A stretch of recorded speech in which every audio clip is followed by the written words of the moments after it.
Assalamualaikum and good morning, everyone. Thank you, Madam Moderator, for introducing me. My name, Blended Learning and Training Coordinator for PEP, and I'm also a lecturer from FPP. I have to mention the last one about my TDA is here. Right, so this morning I will introduce ITEL and the implementation of ITEL. Basically, it's not something that I will go very deep because we are going to visit you in your faculty and your centers and also your wherever that you are. So, you have to book it very fast because right now we have 2 faculties already booked for January. Right, so what I am going to introduce you about ITEL, just a brief one, because more time will be given to Dr. Kamaluddin. He requested more time. So this is very fast. Right, so basically this is ITEL interface, our new one. Once you log in, you will get this interface. Welcome to ITEL at UMS. It is much better than what we are using right now.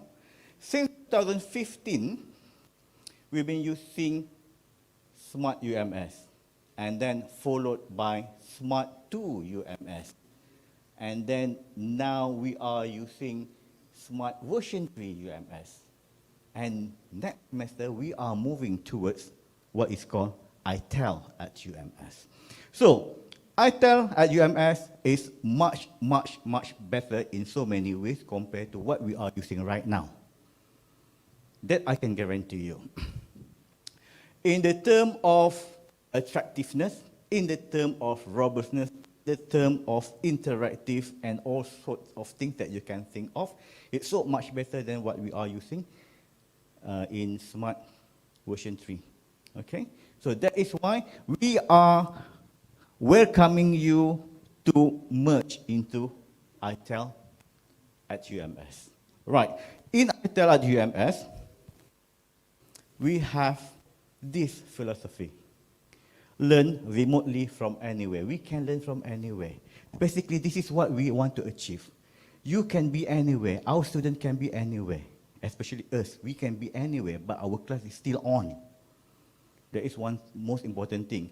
We can be in Penang, we can be in Canada, we can be in Australia, but our class is still on. That is one reason why we have to have this. We have to move to ITEL. And secondly, experience new heights of education.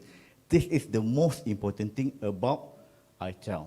We want students to experience new way of learning. We want all lecturers to experience new way of teaching. If all this while, some of us are using our LMS, Learning Management System, Smart UMS version 3, as a dumb site.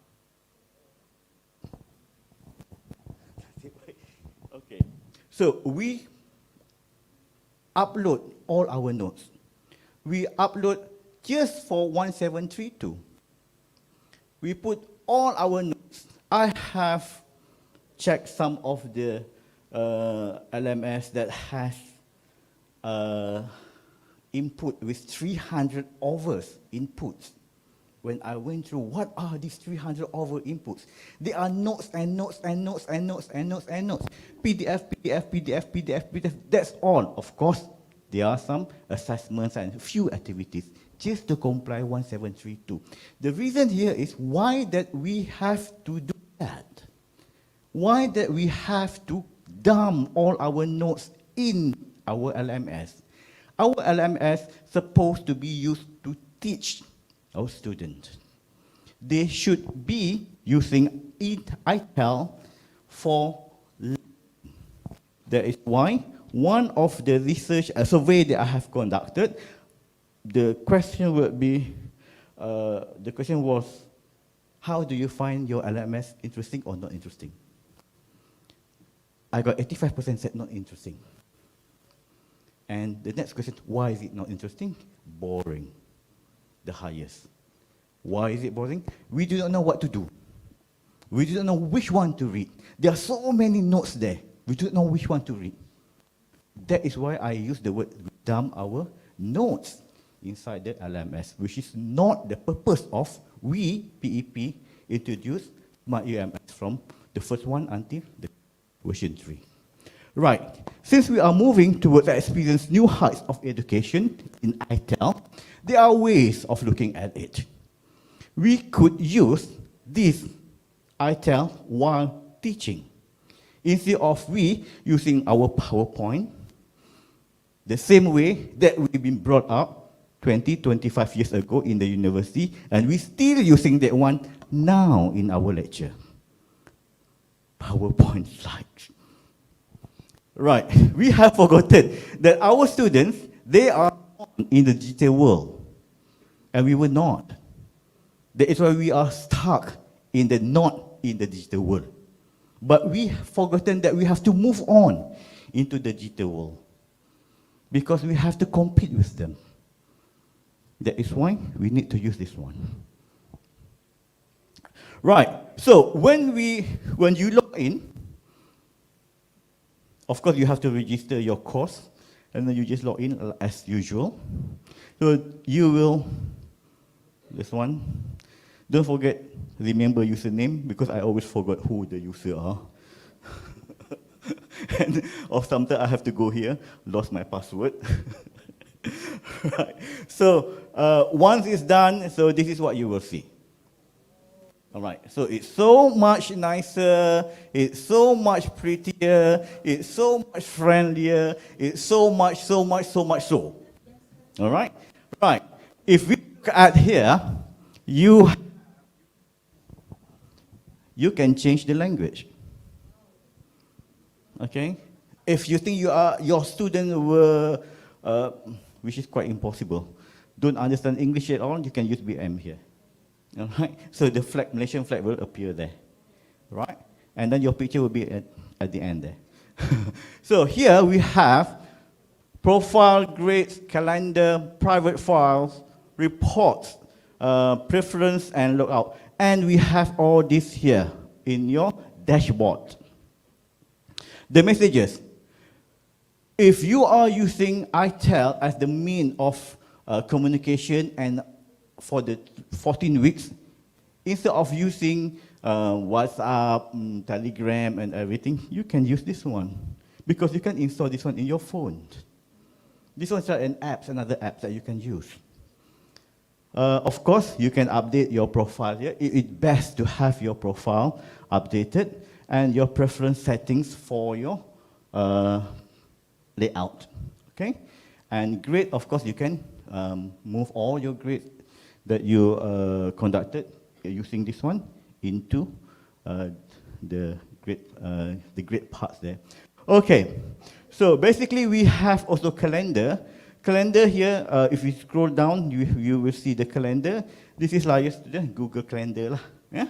So everything is there. If you are, this is phone, or if you have, let's say, plan something with your student, you can all just put it inside there. So all students can see the same thing as what you are seeing. Okay, next we move to courses.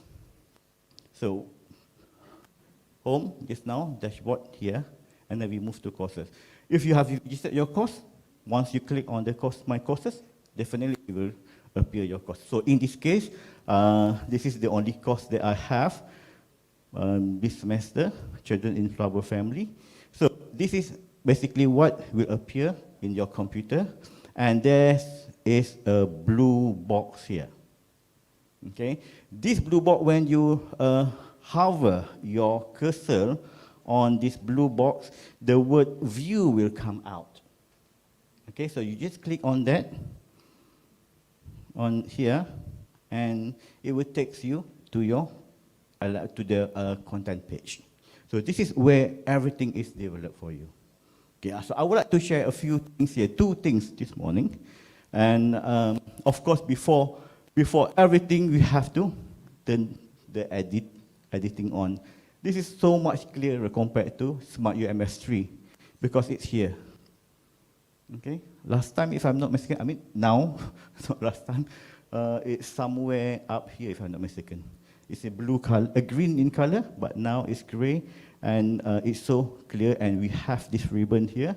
You can see the course that you are on right now, the settings that you can change, the participants that you can check who are your students. Have they enrolled or have they not enrolled? Or is there any aliens in your class? So you can check here. And of course the grade and the reports and more. We will go more later on. Okay, so as you have turned the editing on, let's say what you will get in the page. This is basically how it looks like compared to the existing Smart UMS 3. This is a little bit different because you have it here, the box here, add an activity or resources. So you just click there and voila, this is come out. It's so much interesting compared to the existing Smart UMS version 3. Why I'm saying interesting? You can identify here. Everything is here. They are color-coded. This color-coded is very important because it helps you to identify all the blues content. You have to achieve 1732, right? So all the blues are content. All the red, quiz, workshop, and assignment fall under your e-assessment. So it's easy for you to identify that. Okay, and the activity would be the green, chat, choice, survey, and also the orange color. All right, so one is missing there. One is missing. Thank you, doctor. Synopsis is missing because we are not using that one anymore. Okay, but you still need to put your synopsis in there, your LMS lah. Yeah, meaning to say you can use either file or label. I like to use label so much. All right. So if you use 7 labels, so you have 7 content already. Okay, so I'm using a lot of label in my LMS. Right. I would like to give you one example here that I'm using in my LMS. I'm using my assessment rubric in the LMS. This is very interactive, and I have the digital link here where they can go to the LMS. But I'm using one thing that is important that I'm using generally. This is a different platform that I am working on. And all my slides, all my classes, I am using generally in my class, which I am somehow encourage everyone to move from a simple slide into something more interesting like journaling. Okay, so how does this thing could appear in our ITEL? So of course, we have to work this in Genially.